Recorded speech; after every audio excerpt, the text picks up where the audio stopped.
Argentina 300 வருஷ அடிமைத்தனத்துல சிக்கி இருந்த பகுதி ஆளுமை மாற்றத்தால, அரசியல் குழப்பத்தால, வளர்ச்சியில ஏற்பட்ட ஏற்றத்தாழ்வுகளோட மக்கள் ஆட்சியா மாறுனதுல இருந்து எழுச்சியோட செயல்படும் அர்ஜென்டினா கால்பந்து விளையாட்டுல ஒரு சூப்பர் ஸ்டாரா இருக்கிறாங்க. எதிர்கால மாற்றங்களை நோக்கி காத்திருக்கும் அர்ஜென்டினாவுடைய ஆதி தொடக்கம் முதல் இப்போது வரை கண்ட வரலாற்று தொகுப்பு தான் இது.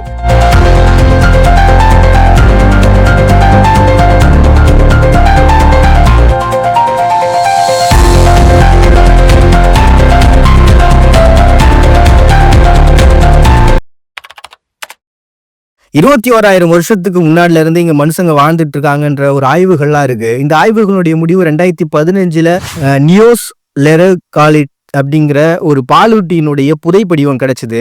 இந்த புதைப்படிவத்தை வச்சுதான் அந்த மிருகத்தை மக்கள் வேட்டையாடி இருக்காங்கன்ற ஒரு கான்செப்டை முன் வச்சாங்க. அதன் மூலமா தான் பாத்தீங்கன்னா 21,000 வருஷத்துக்கு முன்னாடி இங்க மக்கள் வாழ்ந்திருக்கான்ற ஒரு கான்செப்டை முன் வச்சிருக்காங்க. அதே போல சாண்டா குரூஸ் மாகாணத்துல பியட்ரோ மிசியோ அப்படிங்கிற ஒரு தளத்துல 11,000 ஆண்டுகளுக்கு முந்தைய மனித எச்சங்கள், கலைப்பொருட்கள், இந்த ஈட்டி முனைகள் இதெல்லாமே கண்டுபிடிச்சிருக்காங்க. 7300 இருந்து கிபி 700 வரைக்கும் பாத்தீங்கன்னா கியோவா டிலாஸ் மனாஸ் அப்படின்னு சொல்லக்கூடிய ஒரு இடத்துல கைரேகைகள்லாம் வேட்டையாடக்கூடிய காட்சிகள் எல்லாம் ஒரு குகைகள்ல கண்டுபிடிக்கப்பட்டிருக்கு. அதை தொடர்ந்து சிறு சிறு இனக்குழுக்களா சேர்ந்து வாழ ஆரம்பிச்சவங்க அதுல முக்கியமான 3 இனக்குழுக்களா பரிணமிக்கிறாங்க. இன்கா அப்படின்ற ஒரு பழங்குடி மக்கள், இவங்க சோளம், பட்டாணி, அதே மாதிரி மலர்கள், உப்பு, வெண்கல சிலைகள் இதெல்லாம் ரெடி பண்றதுல ரொம்ப முக்கியமான ஒரு பர்சன்ஸா இனக்குழு மக்களா இவங்க இருந்திருக்கிறாங்க. அதை தொடர்ந்து பாத்தீங்கன்னா கௌரானி அப்படின்னு சொல்லக்கூடிய ஒரு இனக்குழு மக்கள், இவங்க தோள்கள், மான்களுடைய எலும்புகளை வச்சு அலங்காரம் செய்யறது, பருத்தி உற்பத்தி பண்றதுன்னு சொல்லி இன்னமும் அடுத்த கட்ட விவசாயத்துல ஒரு முக்கியமான பர்சன்ஸா மாறா. அதை தொடர்ந்து மேப்புச்சி அப்படின்னு சொல்லக்கூடிய ஒரு பழங்குடி மக்கள், இவங்க தான் பாத்தீங்கன்னா இந்த பழங்கள், வன மூலிகைகள், கைத்தறி துணிகள் இது எல்லாத்தையும் ரெடி பண்ணி அதெல்லாம் ரொம்ப முக்கியமான ஒரு பர்சன்ஸா இவங்க இருக்கிறாங்க. இந்த 3 இனக்குழு மக்கள் தான் பாத்தீங்கன்னா அடுத்தடுத்த காலகட்டங்கள்ல இன்னமும் முக்கியமான ஒரு சமூகத்தை உருவாக்குறதுக்கான ஒரு பர்சன்ஸா இவங்க மாற ஆரம்பிக்கிறாங்க. பண்டமாற்று முறையை பயன்படுத்தி வாழ்ந்த இவங்களுடைய காலகட்டம் அப்படிங்கிறது 15ஆம் நூற்றாண்டுல மாற ஆரம்பிச்சது. ஏன்னா 1500 ஐரோப்பியர்கள் வேற இடத்தையும் வேற கண்டத்தையும் தேடி பல இடங்களுக்கு பயணிச்சாங்க. அந்த சமயத்துல இங்க இருக்கக்கூடிய அர்ஜென்டினாவுக்குள்ளேயே இவங்க நுழையிறாங்க. இங்க வந்தவங்க அங்க இருக்கக்கூடிய பழங்குடி மக்களோட ஒரு வர்த்தக உறவை வச்சுக்கணும் அப்படின்ற ஒரு கான்செப்ட்னாலையும் அங்க இருக்கக்கூடிய மக்களை ஆளுமை செய்யறதுக்கு முயற்சி பண்ண ஆரம்பிக்கிறாங்க. அந்த முயற்சி ஒரு பெரிய வெற்றியை அடையுது. ஏன்னா ஸ்பெயினுடைய முழு ஆதிக்கம் அந்த பகுதிக்கு வருது. இப்படி ஸ்பெயின்ல இருந்து வந்த ஒரு முதல் நபர் யாருன்னு பாத்தீங்கன்னா ஜூனா டயஸ் டி சோலிஸ் அப்படின்னு சொல்லக்கூடிய ஒரு பர்சன். அண்ட் அவர் கூட வந்தவங்க ரியோ டெலா பிளாட்டா அப்படின்னு சொல்றவங்களும்.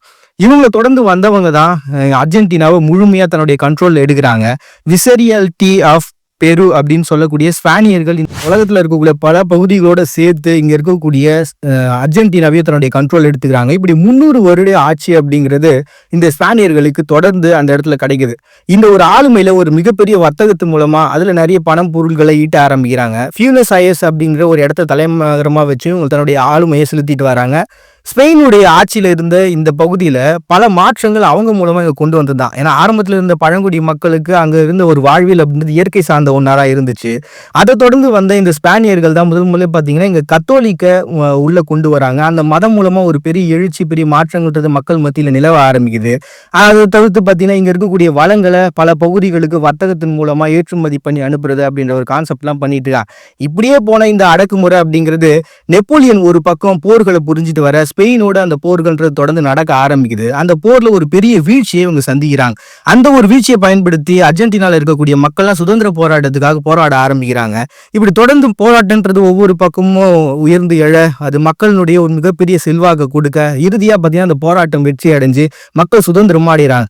இது 1810 நடந்த மே ரெவல்யூஷன் அப்படின்றது இவங்க வரலாற்றுல ரொம்ப முக்கியமான ஒண்ணா பார்க்கப்படுது.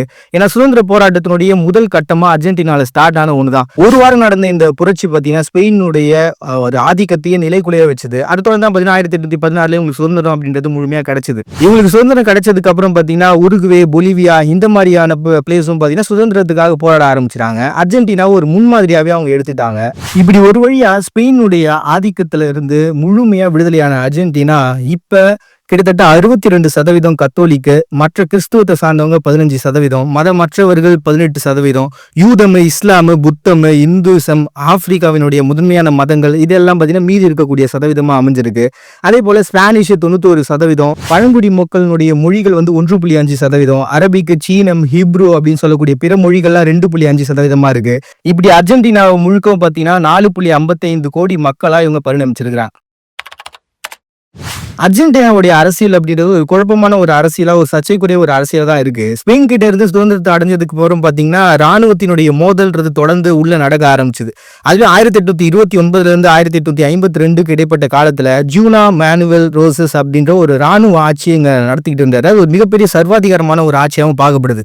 அதை தொடர்ந்து பாத்தீங்கன்னா 1853ல அரசியலமைப்பை உருவாகுறாங்க. 1816ல பாத்தீங்கன்னா சுதந்திரம் அடைஞ்சிருந்தாலும் முழுமையான சட்டத்திட்டங்கள் அப்படின்றது இந்த 1853ல தான் உங்களுக்கு உருவாக்கப்பட்டுச்சு.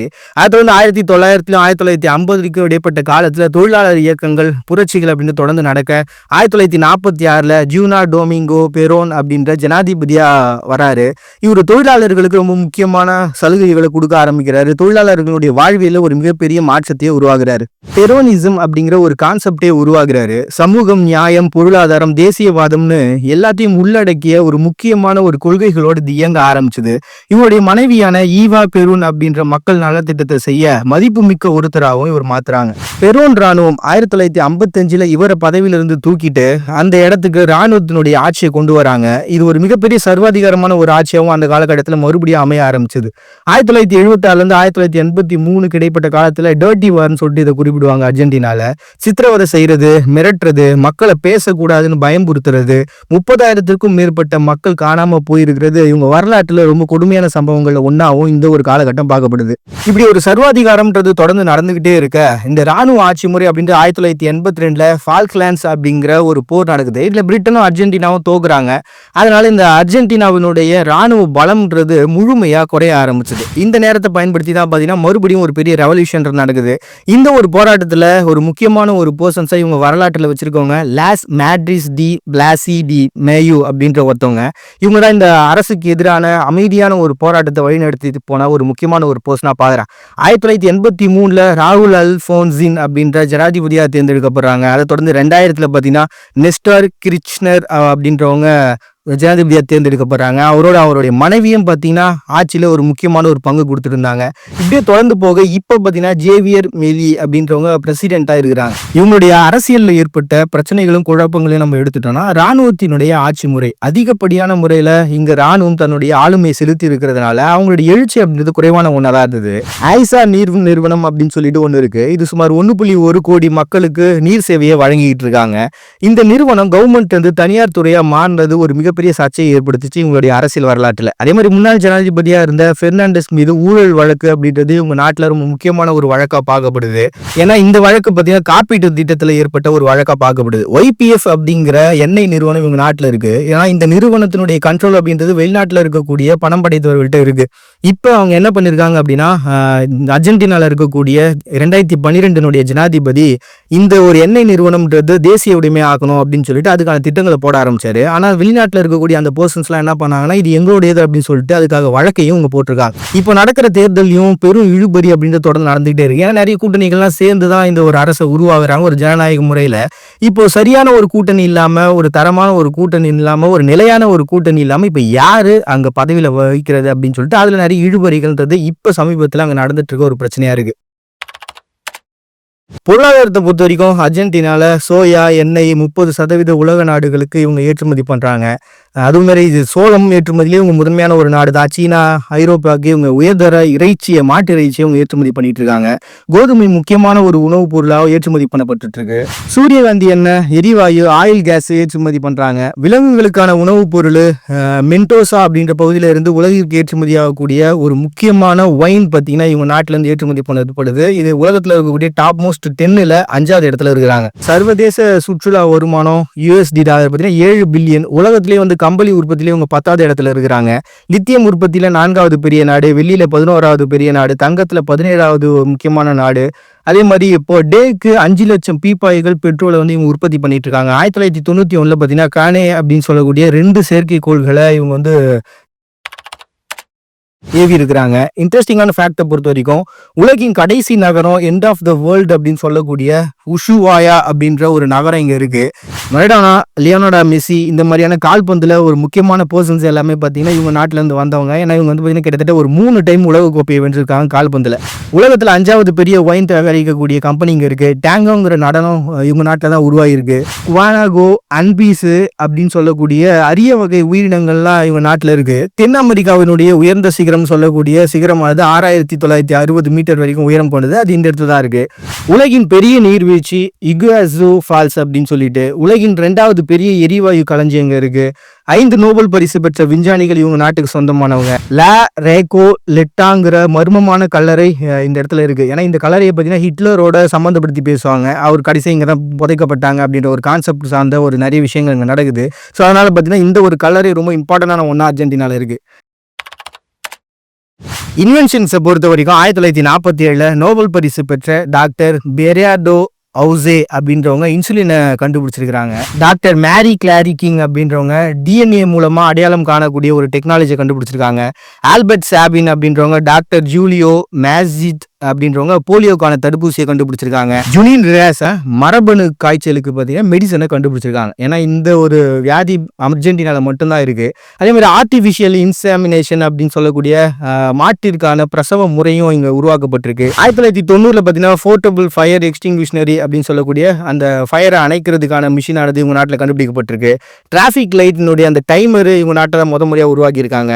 டூக்குல் டெல்சி அப்படின்ற உலக புகழ்பெற்ற மிட்டாய் என்பது இவங்க நாட்டில் உருவாக்கப்படுது. கார்டியோ பாலினோமரி அப்படின்னு சொல்லக்கூடிய ஒன்றும் இவங்க நாட்டில் உருவாக்கப்பட்டிருக்கு. பைபாஸ் சர்ஜரி இவங்க நாட்டில் உருவாக்கப்பட்டிருக்கு. ரேடியோகிராஃபிக் ஃபிலிம் ஸ்கேம் இது எல்லாமே இவங்க உருவாக்கப்பட்டிருக்கு. பேல் வீடியோ சிஸ்டமும் இவங்க நாட்டில் தான் உருவாக்கி இருக்கிறாங்க. உலகத்திலேயே பார்த்தீங்கன்னா பெண்களுக்கு முதல் முறையாக வாக்குரிமை கொடுத்த பகுதிகளில் இவங்களும் ஒருத்தவங்க. அடிமைத்தனம் மக்கள் கூட்டத்துக்கு புதிதல்ல. 300 வருட ஆளுமை, பல வருட இராணுவ சர்வாதிகாரமும் தீர்ந்திருந்தாலும் காலம் பதில் சொல்ல மீண்டெழுந்து உலக பொருளாதாரத்துடன் போட்டியிடும் அளவுக்கு விஞ்ஞானமும் அறிவியலும் வளர்ந்து தனக்கென ஒரு தனி மதிப்பை வச்சுக்கிட்டு உலகின் கடைசி எல்லைன்னு சொல்லப்படுற அர்ஜென்டினா ஒரு ஆச்சரியம்தான்.